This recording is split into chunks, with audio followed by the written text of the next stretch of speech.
Okay, let's start. My name is Alfred Ortega. I work as an explorer writer for core security. This talk will be about the OpenBSD bug. If you don't understand something that I am saying, just ask me and I will repeat. Okay. This is a bug that I discovered a couple of months ago, well, like 4 months ago, and it's an interesting bug, and the exploit is interesting too, and got pretty much publicity, so I'm going to explain it. Okay. Oh. Let's start talking about how I discovered the bug. Okay, this is the history. This is the history. I was assigned to do a research about a patch in the OpenBSD kernel, named the number 8 patch, a reliability fix. This was, in fact, a hang of the kernel, an infinite loop in the kernel caused by fragmented ICMP packets. So my boss come and told me if I could reproduce this bug. So I started to trying to build a fuzzer. You know what a fuzzer is? It's a little program that sends malformer packets and try to break the system to reproduce the bug. So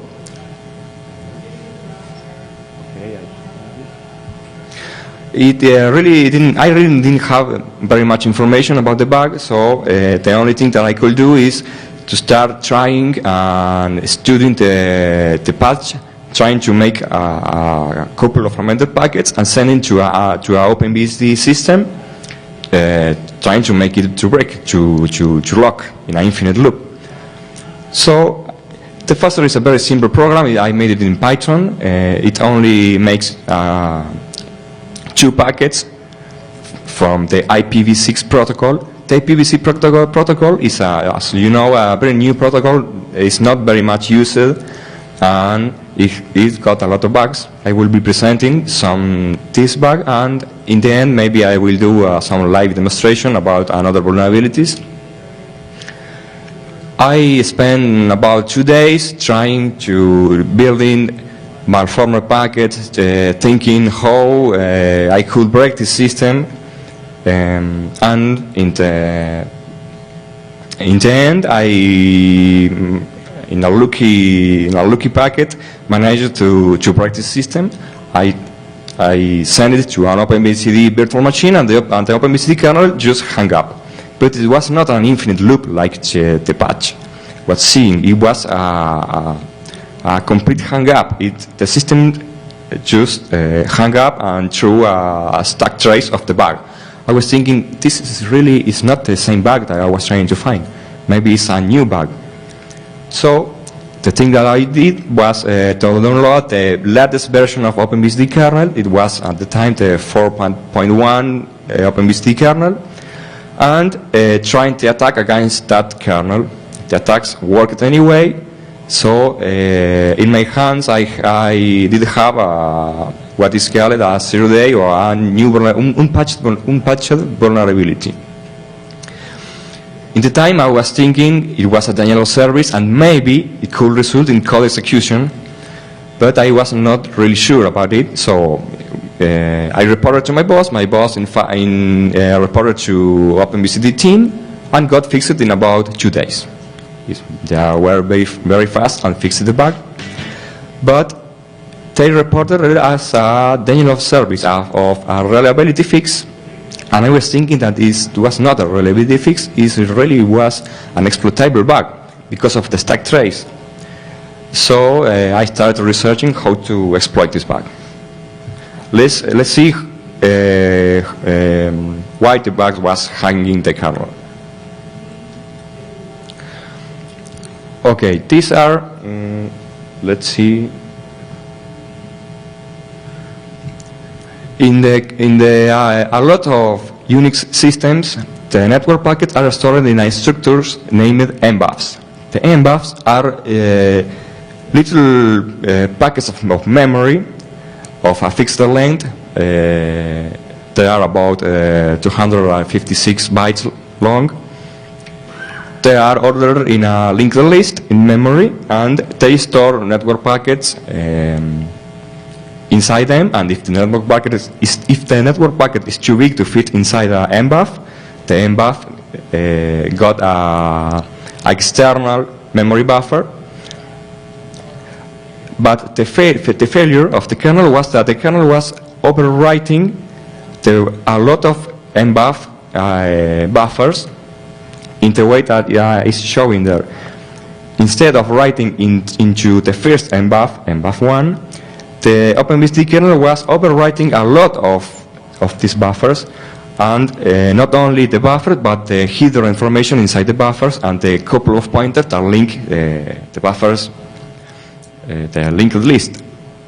So when the OpenBSD system was trying to free one of these packets, it made an unlink operation. That is, an unlink operation is an exchange of 2 pointers to free the node between them. And because of the pointer was overwriting with garbage, at the time was garbage, the system was hanging, was making an illegal operation, and it totally hung. This seemed like a very exploitable bug, because when you overwrite 2 pointers, you can use a very common technique named the mirror copy or forward write. When you exchange 2 pointers and you can control the pointers, you can manage to write 4 bytes of data in any place of the memory. So I was thinking, if I am overwriting a linked list, it's almost sure that it is an exploitable bug. So I started to disassemble the OpenBSD kernel to see if I could exploit the bug. Well, maybe you can, it's not show it very well, but here is a disassembly of the function that was hanging. The function that was hanging was a free function. I see in the down, the freem function was crashing.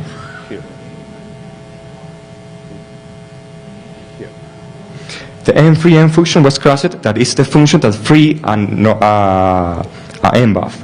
So I disassembled this function. That is the result. I must say that the OpenBSD kernel is an open source kernel, and I really did have the C code of the source code of that function, but I am really more used to see it this way, to see it in assembly, to analyze the function in assembly. It's more easy for me to see it this way. The function starts in the orange block, and we can see, if we could see it, maybe it's that the packet to free is stored in the register. I must clarify that this assembler is for the Pentium and 32 bits only. OpenBSD run in a lot of architectures, but this exploit is only for Pentium at 32 bits. Sorry. In the start, this function places the packet to be freed in the one register, in the ASI register, and then it made a lot of operation using this register as a reference. The point what the kernel was breaking is making yellow. Well, you can see it very well, but it exchanges the pointers here in the block, painted in yellow. The pointers of the linked list are being exchanged, and of course the linked list was overwriting, and it was trying to write in a position of memory that did not exist. So it broke exactly in the yellow block. So I say, okay, let's try to reach the yellow block with controller pointers. So I can write in any place of the memory. If I can write a value in any place of the memory, I can do a lot of things, like make my user process root, or open, I don't know, change the permission of the new process. There are not very much things that I could do, but some things it could be done and it will be exploitable this way. And while I was analyzing this, I realized something.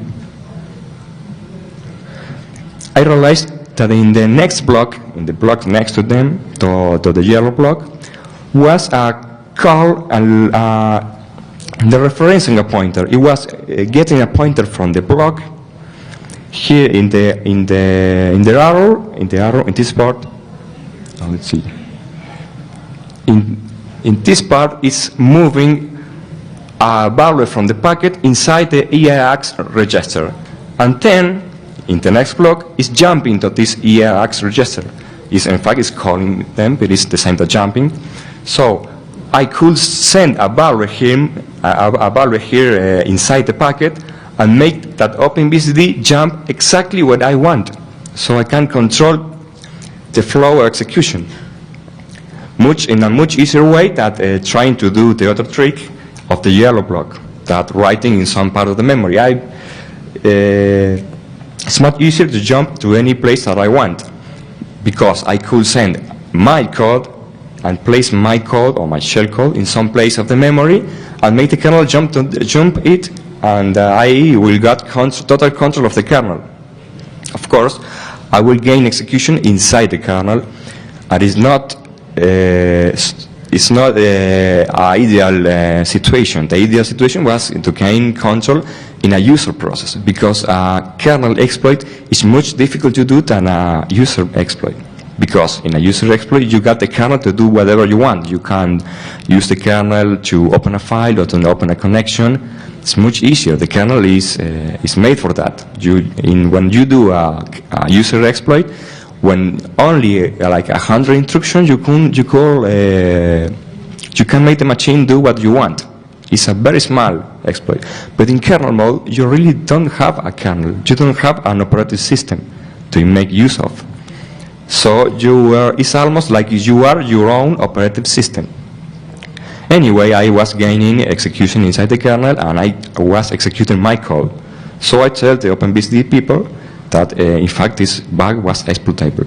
I still didn't have the exploit. The exploit took me about a couple of weeks to make, because it was a very difficult exploit, and I was helped by a lot of people for kernel security.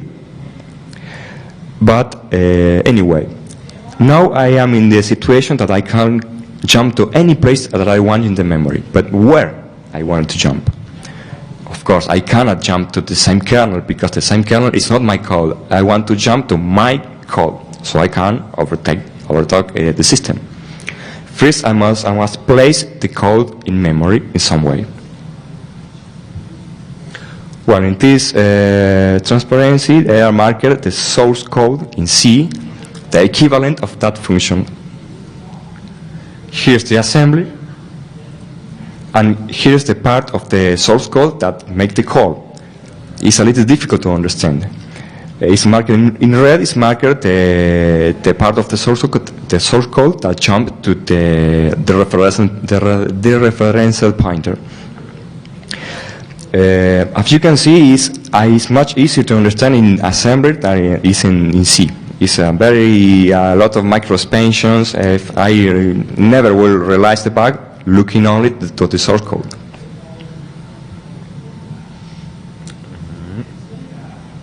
Okay, that's better. Okay, in this drawing, you can see how the fragmented packets of IPv6 are placed in memory. In the right, we have the linked list of mbaf or mbaf chain with the corresponding headers. In the headers of the mbaf are pointers to the next mbaf, pointers to the last mbaf, pointer to the free function, and the packet I places in exactly that way in memory are overwriting a couple of mbuffers or mbaf, and the arrow here, this arrow marks the exact position of where the pointer to jump is placed in memory. So I must place a pointer here, This pointer will override the free function inside the header, and this function we call the pointer that I place there, here.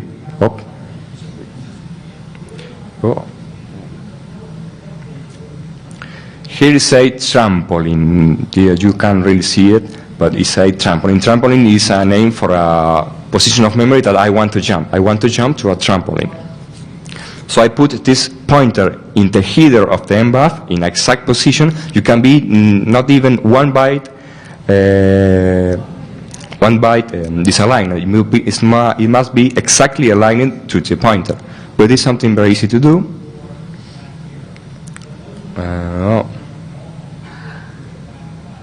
Okay, let's continue. Yes. Okay.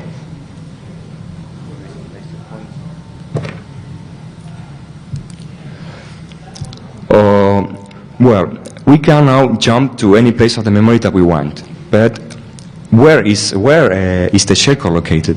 We know that the shellcode is located here. Here is a shellcode. It's placed next in the same packet, because it's very easy to put the shellcode in the same packet that caused the overflow. So we got this portion of memory, we got our code, the shellcode or the code that we want to execute. But we don't know where this is placed, because the MBUF are then dynamic, aligned places, and it could be in any place of the kernel memory. It's not in a fixed position. It will change. It will change from run to run and from kernel to kernel. But we know one thing. We know that the shellcode is pointed to the ASI register. The ASI register points exactly where our shellcode begins. Why is that? Well, because that is how the function was compiled. We remember that the packet in the beginning of the function was pointed to ASI, was pointed here. So if the packet is pointed to ASI and we do an immediately jump to somewhere that we want,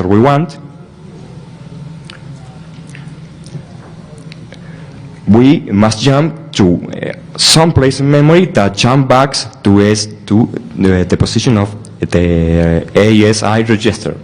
It's like a bouncing. We bounce in a point of the kernel memory that have an intrusion that jump back to the ASI register. We must find a position of the kernel. This is the kernel. We must find a position of the kernel that got an instruction that jump back to the ASI register. This instruction is a very small instruction. They are no more than 2 bytes long, and it's placed thousands of times in the kernel. So it's very easy to find one instruction. It could be in any place of the kernel. It not only must be there and be executable. So we find one instruction, it could be any. We find one instruction that jump to the ASI register, and we simply jump there. So we jump in this instruction, that instruction jump back to our shellcode, and we are executing our shellcode now. We have complete control of the system. I was thinking, okay, game over, is over, but it's not over. Because, as I was seeing, the kernel, you really can't do anything in kernel mode. I can't even open a file. I can't open a connection to the internet, because I am running in kernel mode. And it's a very tricky, this is a really tricky part, to make the exploit work in kernel mode, because it must be like a mini operative system. It should be. Okay, there are a lot of ways to do this, but this is the way that we implemented, and this way really works pretty fine. In kernel mode, there are not many things that you can do, but you can do very easily hook interruption. You can get the interruption table of the Pentium processor, and you can hook. You can make that one interruption to jump to you, and you instead jump to the original interruption. So what I did was to hook this particular interruption, the system call, the operating system communicates with the user process using an interruption in Unix. When in Windows is similar, but in Unix the interruption number used is always the 80 interruption. So I must hook this interruption, the 80 interruption, in the same way that the old terminated style resident program from DOS. In DOS, there were a kind of program, maybe you remember that hooked the interruption, the timer interruption or the keyboard interruption, and in that way it stored resident in memory. Okay, this is the same technique, but we hook the system call interruption. This is the original system call.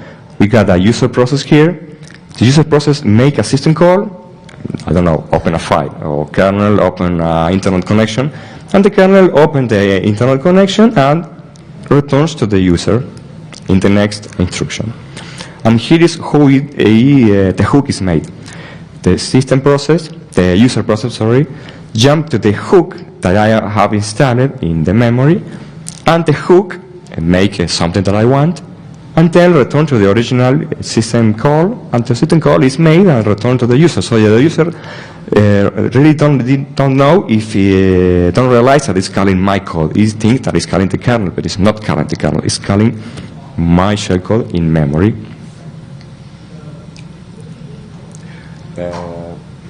Okay, so it's calling my shellcode. What we do in this situation? Okay, now we can see every system call of the system. We can see every process and every operation of all the process of the system.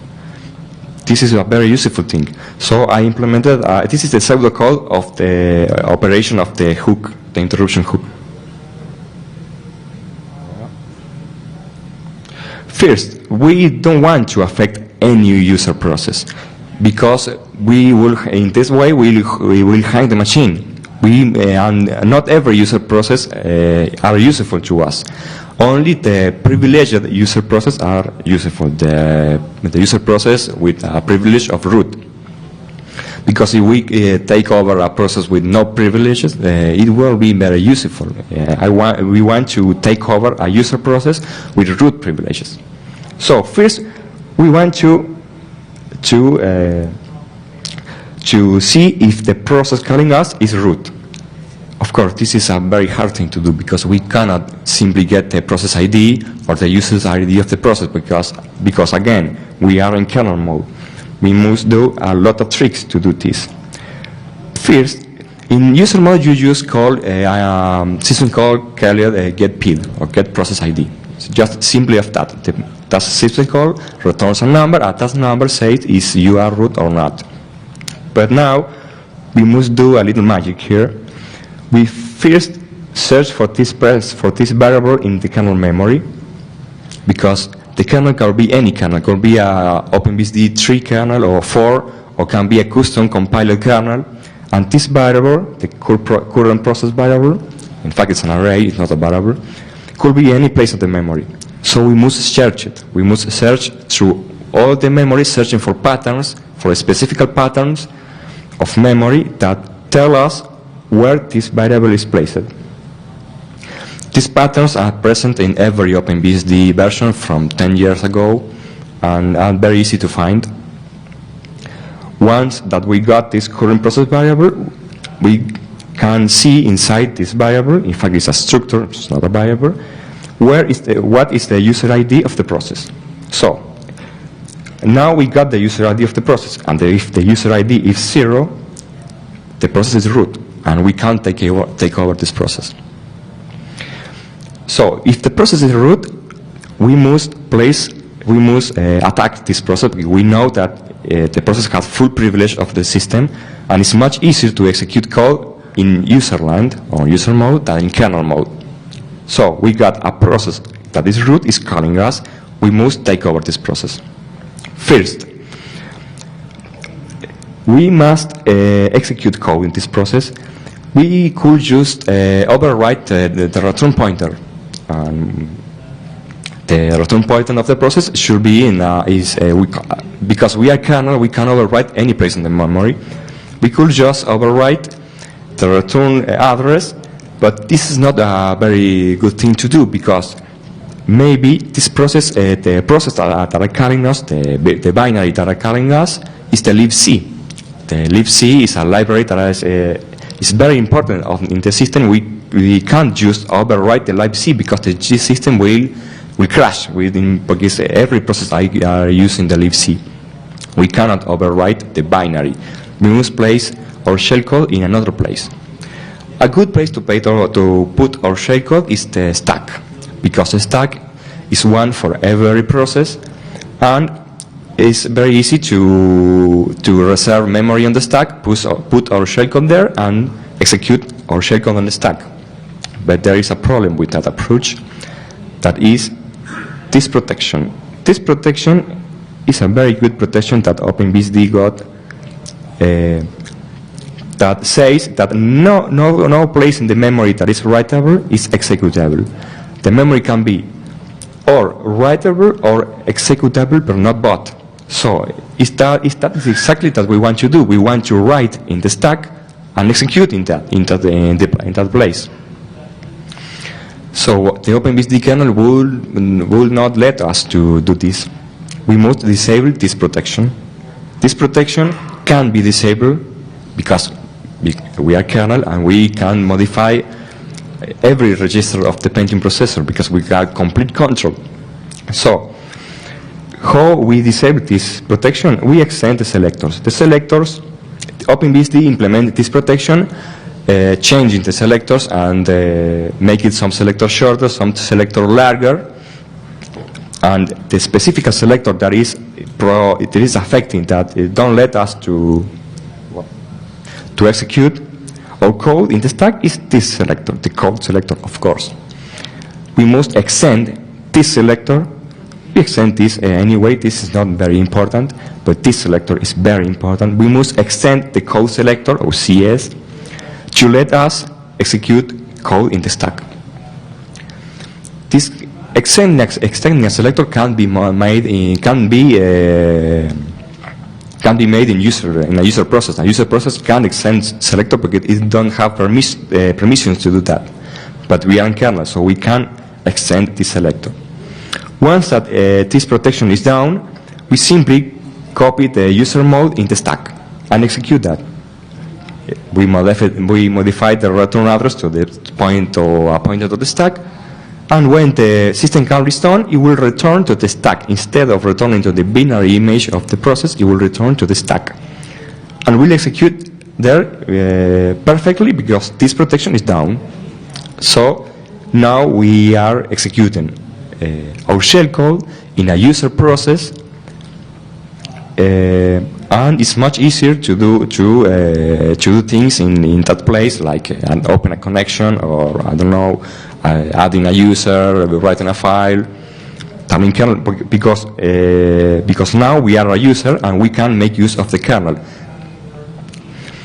In the end, of course, we must restore the original interruption vector, because if we don't do this, every root process will be owned, will be take over, and we don't want that, because we want to take over only one process. We only need that. We don't need to take over all the root process of the machine. So we restore or remove the hook, restore the original interruption vector, and that is, now we got one process, the first process that are calling us, root and executing our code. This process could be anyone. Can be the send mail process, can be the Apache, I don't know how we say, Apache, the web server. In fact, I was seeing that every time I sent the exploit, the send mail process was the first that was take over. The send mail make a lot of system calls, and it's root, and almost every time is the send mail process is the first that is attacked by this exploit. And if we are not root, if some other process call the kernel and yes, not root, we just continue with the original system call, and we don't modify it, because we are really not interested in attacking a process that is not root. Okay, this is a diagram. we got a little problem here. There should be a line here and a line here too. This is a map of the memory of the Pentium 32-bit processor and how OpenBSD managed it. We got 4 gigabytes long, and the OpenBSD system reserves the first part of the memory for executing binary code here. So the only executable code can be placed here in this small part of the memory. This code will grow a little. This variable can extend a little further, but only this place of the memory is executable, and this place of the memory is not executable, but it's writable. Here is the data memory, the heap and the stack. So this is the operation that we do. We extend the code selector that only reached here originally, and we extend it from to here, all the way to the world memory, so we can execute code in this area too. We also extended the data segment just because it's not really necessary. Well, so a little assembler. This is the implementation of the pseudocode that I was showing.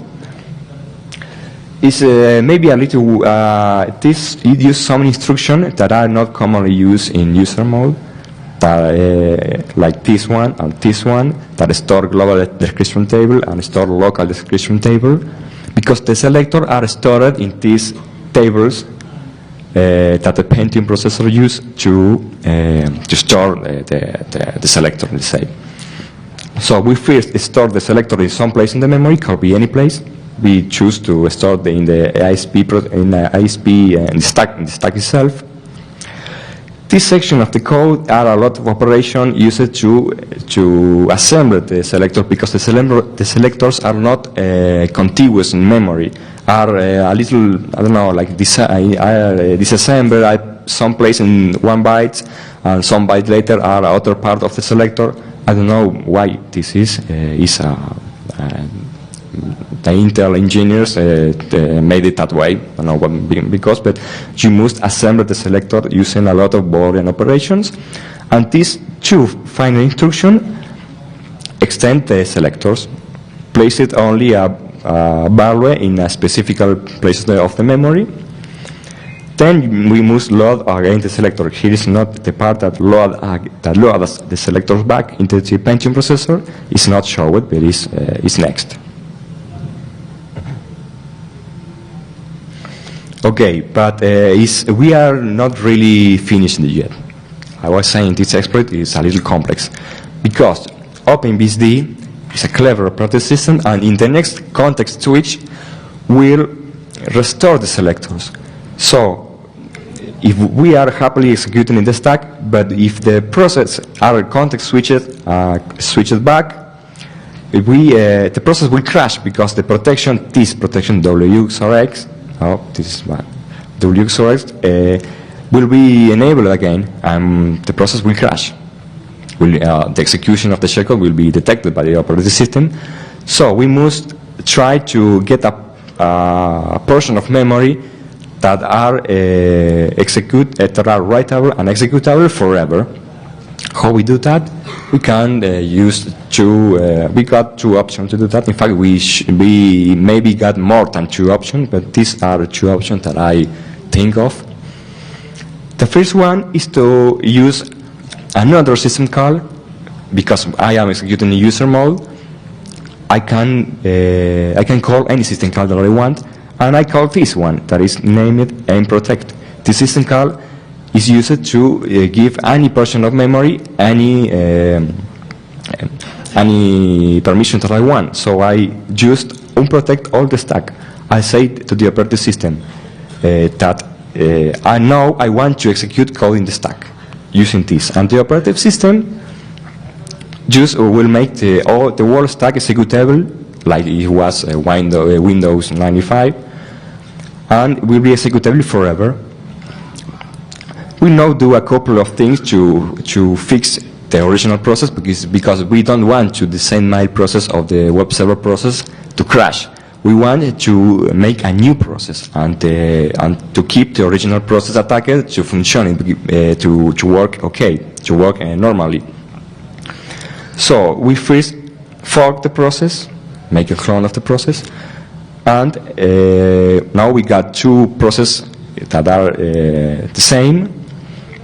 In one of those processes, we fix all the stack, we fix all the things that we overwrite, and continues to execute normally. So if we attack the sendMail process, we continue to execute like if nothing was happening, and the forked process will be executing our code forever. Forever in a secure position of the memory, because we unprotected that memory, and it's over. Now we got a root processor executing our shellcode. There is another way to do this, that is to do another function call that is called mmap, or memory map. We just ask the operating system to give us a special portion of memory that is not in the stack, but is writable and executable.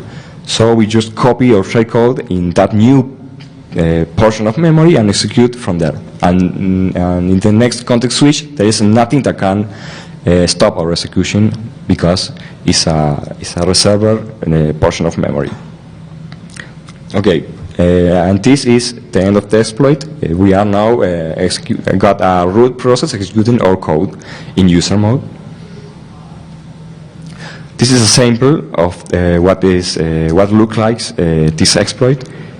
Here is a terminal of OpenBSD executing and asking for a login prompt. And I'm sending here the couple of packets. Inside the shellcode, I've inserted a breakpoint of an interruption tree. So this blue part here, in fact, is the debugger of the kernel debugger of OpenBSD. The DDB is called. We can see, maybe you can see here that it's not hanged. The kernel has stopped because it's a breakpoint. It's not a crash. Here, here we ask the debugger to continue to execution, and here the OpenBSD system is continuing with normal execution, but now it's hooked. Now we got our code hooked in the interruption 80. Now I would like to do a live demo of this. I hope it will work. It may not work, but to make it a little more interesting, I'm going to do a live demo.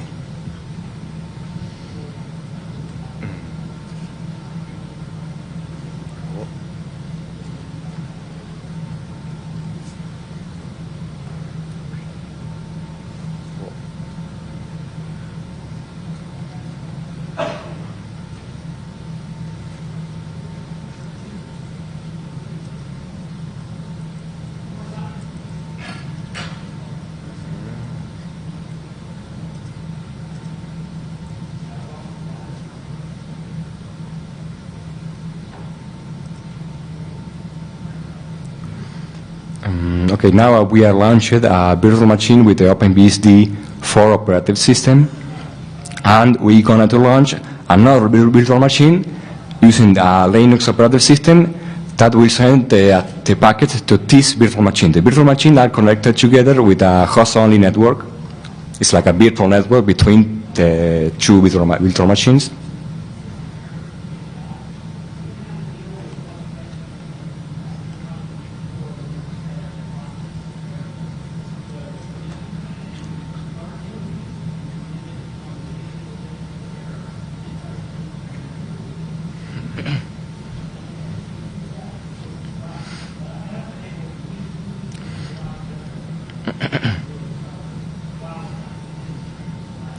Maybe we're going to have some problems with the resolution. I hope not.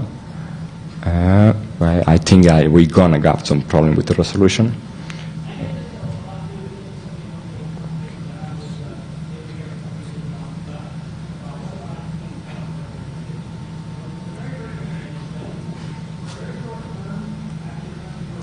Could you please make the screen a little smaller, because I can't see the top of the screen. I can't move the window. Okay, now the top, please. There you go. Let's see.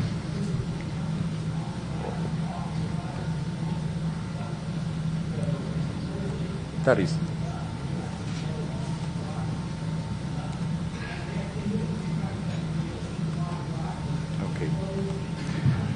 In the right side is the shellcode. Writing is in Python language. And I'm going to launch the shellcode in the other window here.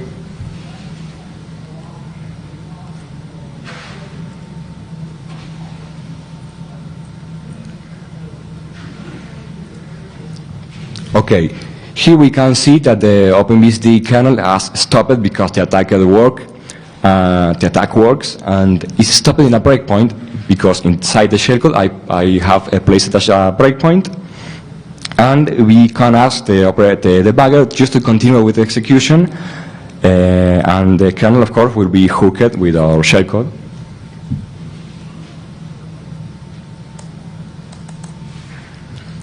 Now the OpenBSD kernel has a hook in the interruption and is working perfectly normal, like if nothing has happened. But in fact, our shellcode is inside the interruption vector now. Okay, that was one of the live demonstration. But researching about the IPv6 protocol, the IPv6 protocol is not very much used and is active by default in a lot of operating systems. And that is a recipe for a lot of failures and a lot of bugs and vulnerabilities. I will show another ones that I have discovered as a part of my research. Okay, using virtual machines. So we will continue with this. These couple of vulnerabilities are for the Linux operating system.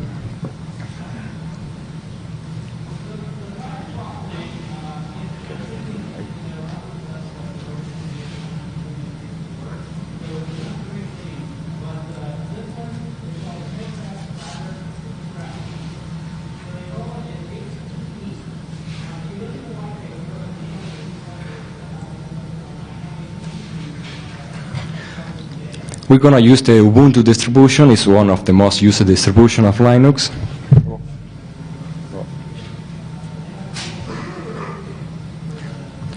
Okay, this is a Linux kernel, the latest one, the 2.6/22 kernel, and it's a custom kernel, this one. Okay, it's a custom kernel, and I will send a couple of ICMP packets to him to see how it responds.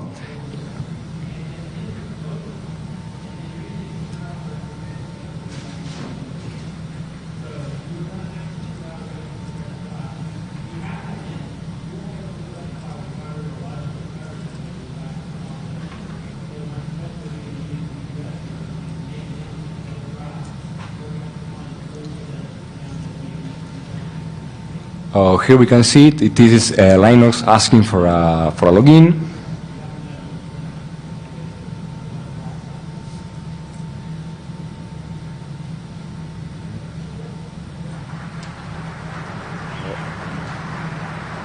Sorry, this is not. Sorry, I get confused. That was not the attack. This one. Okay. Now we can see that the Linux kernel is hanged. This is because we have sent another couple of IPv6 packet. It's another protocol. But the Linux kernel, you can see is hanged. I'm going to show you one thing. Maybe you can see the lights are blinking here. This is how Linux kernel for protection is shown. Linux is hung very, very few times, but when it hangs, it just blink the caps lock key. It's very strange to see the Linux kernel hang, but it hangs sometimes. This is a denial of service attack, and in fact, it's not a 0-day, so it's patched. It's patched, but it's in the very latest version of the Linux that is come out, I don't know, a couple of weeks ago. But it's not backported. You mean maybe you have a Linux system over here. I'm gonna to attack a completely actualized Ubuntu system to see if they have patched this vulnerability.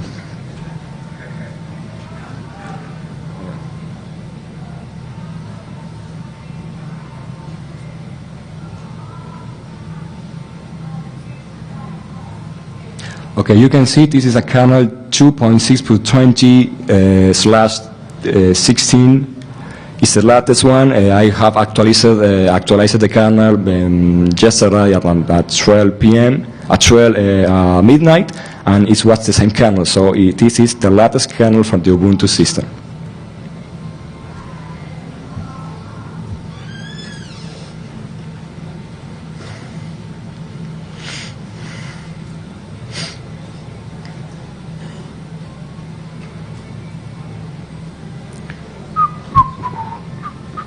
Okay. Okay, we're going to launch the same library, the same packets. Okay. Well, great. The Ubuntu system survived perfectly. But we're going to launch the first attack. There's some other attack. Oh, damn. So you got there a full patched Ubuntu system that still have a vulnerability. All because IPv6 was activated by default. So this talk is over now, but I want you to say only one thing, that is, if you got a Unix system or a Linux system and you got IP activated and you don't use it, please deactivate it. It's pretty easy to do, because you can see there are very bad people out there, and they can do things like this. So thank you. If you have any question, you can ask me now. Sí. Where in the ICP packet are you embedding the shell code? What portion in the packet are you embedding the code? Well, in the ICMP packet has a data part that is supposed to be replicated in the answer of the ICMP packet. And I place simply in that portion of the packet. It's a big packet, like 1,000 byte long, and the shellcode, in fact, is something like I don't know, 700 bytes. It fits perfectly in the second ICMP payload. It's in that part. I could send the exploit in another ways, like I don't know, flooding the system with shellcodes. The system will place the shellcode any place in the memory. Maybe you're gonna fill the memory with the shellcode, and I can't just jump anywhere in the memory, because the shellcode surely will be there. Because if I send, I don't know, 10 megabytes of traffic to the OpenBSD system, it's gonna put it in some way, in some place in the memory. Okay. If there's no more question, thank you very much. That's all. Thank you for coming.